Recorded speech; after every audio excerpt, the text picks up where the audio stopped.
Good morning, guys. I was trawling YouTube last night and a video of Dreamscape 2 came on. It's one of the first raves I ever went to. It was absolutely mind-blowing. What a night. But I watched the video and it brought back some nice memories, but it also made me quite anxious. Despite having an amazing time, I looked at everybody raving, and yeah, they were away with the fairies, weren't they? It was a wonderful time to be alive. Pure hedonism, unadulterated, pure hedonism. Being young, had no responsibilities, so the consequences of raving were pretty insignificant. Felt a bit rubbish for a few days, then picked up towards the end of the week, and then it was like happy days. Banging tune came back on, and felt the old prickle behind the neck, and yeah, away we were again. Happy days, wonderful days. But they have had an incredibly negative effect on my generation. Lots of my guys present with low testosterone. As we know, there is a correlation between low testosterone and mental illness. It doesn't have to be significant. It can be mild. Sometimes it is quite severe. But there's always an element. And I suppose the question is, would you have felt like that without raving? And I suppose the answer is, we don't know. But it makes sense. It makes a lot of sense. So that massive serotonin dump needs to be replenished. It's a massive serotonin dump. They don't call it ecstasy for nothing. It's pure ecstasy. So your body has to recover. So your body has to take the raw ingredients and slowly rebuild that serotonin molecule. Takes time. The more you do it, dodgy. I don't think you can ever fully recover. But does that mean that you shouldn't have done it? Well, the obvious answer is yes. But should you regret it? And the answer to that question, I think, is no. Because, not that it wasn't wrong, it was wrong. I don't believe you should lead a life of regret. I think you should learn. And back in the day, when you had no responsibilities and, the consequences of feeling rubbish for a few days were inconsequential,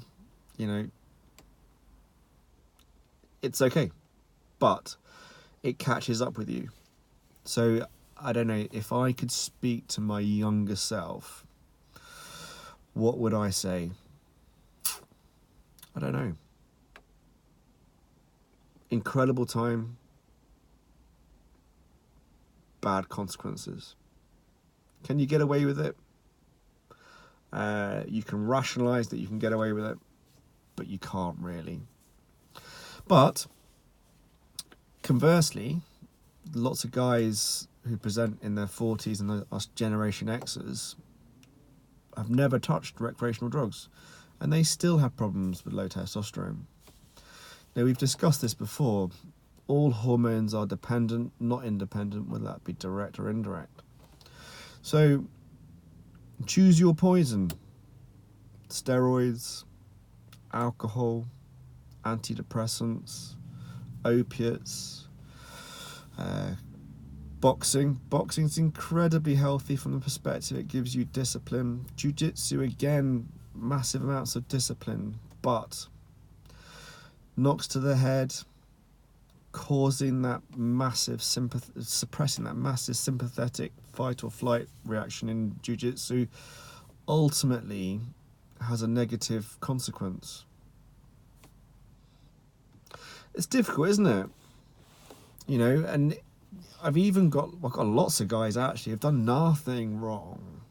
You know, they've led very healthy lifestyles, and you know, whether it's an element of genetics, or whether it's our poisonous environment. You know, it's no regrets, but you must learn.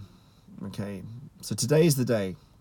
Today's the day that you say to yourself, right, let's move forwards. Let's take that necessary step.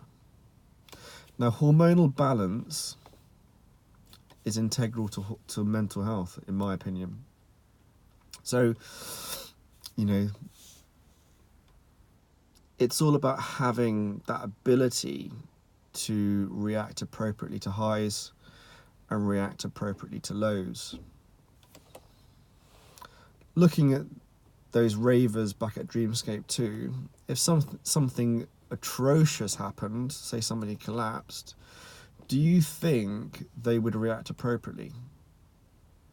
And the answer to that question is no chance. Serotonin flooding their system. They wouldn't be able to react appropriately. And therein lies the problem. Not only from the fact that obviously your body has to recover, your noggin is not working properly. And ultimately, it knows it's not working properly. So you do have to recognise that whilst you might feel great, whether that be rave days, or whether that be whether you are running super high with testosterone and estrogen, ultimately it's not reality. So it's red pill or blue pill, because it will catch up with you. You know, when you think about balance and reacting appropriately to highs and lows, you know, these guys that run high have these kind of funny fixed beliefs. I'm mentioning no names, but you'll guess what I'm talking about. Estrogen. You do not need to control estrogen. Estrogen does not cause gynecomastia. Who am I talking about? I shouldn't laugh. It's not actually funny. It's quite disturbing, because gynecomastia can be quite debilitating. It can cause psychological issues from the perspective that, you know, men should not have breasts. So we live in a very fickle society, a very superficial society, and developing breast tissue can have a very negative effect on one's psychological health. So it isn't a laughable matter.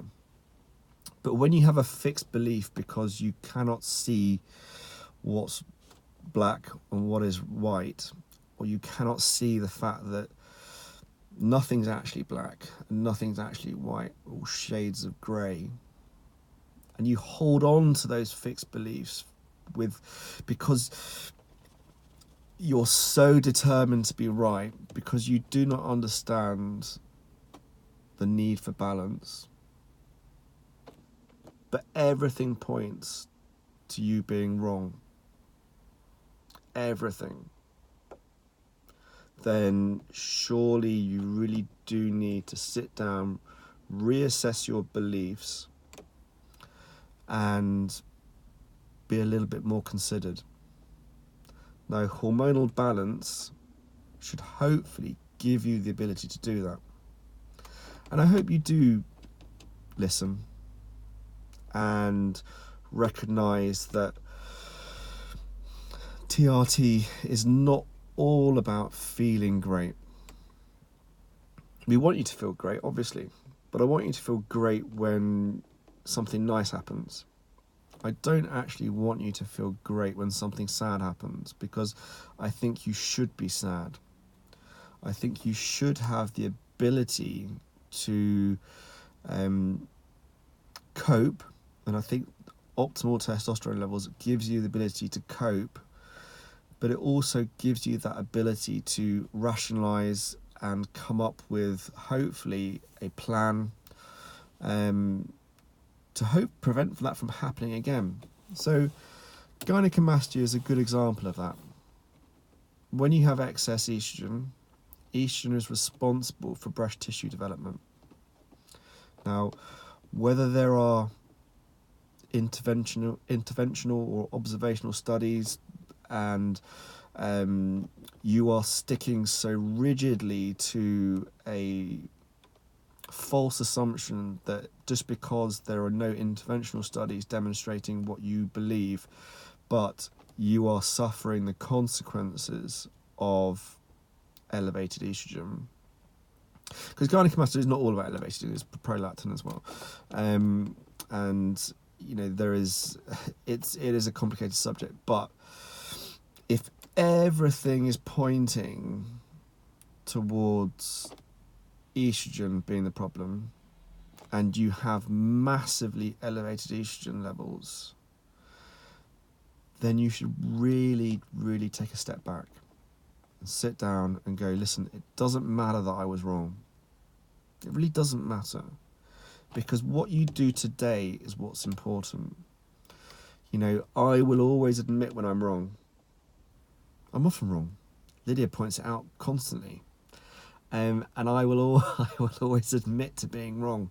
But I think we need to learn, and I think we need to stop talking in absolutes, because nothing is black, nothing is white. We're all shades of grey. And that's the beauty of life. I think the beauty of life is the fact that it's interesting. It's fascinating. Life is fascinating. And I think we need to understand that. And we need to understand this idea of balance. And when you have true hormonal balance, you can be more considered. And you can take that next step forwards. So, yeah, I hope you do see this video. And I hope you do take on board what I've said. I can almost imagine your reaction, but I think you really ought to just take a step back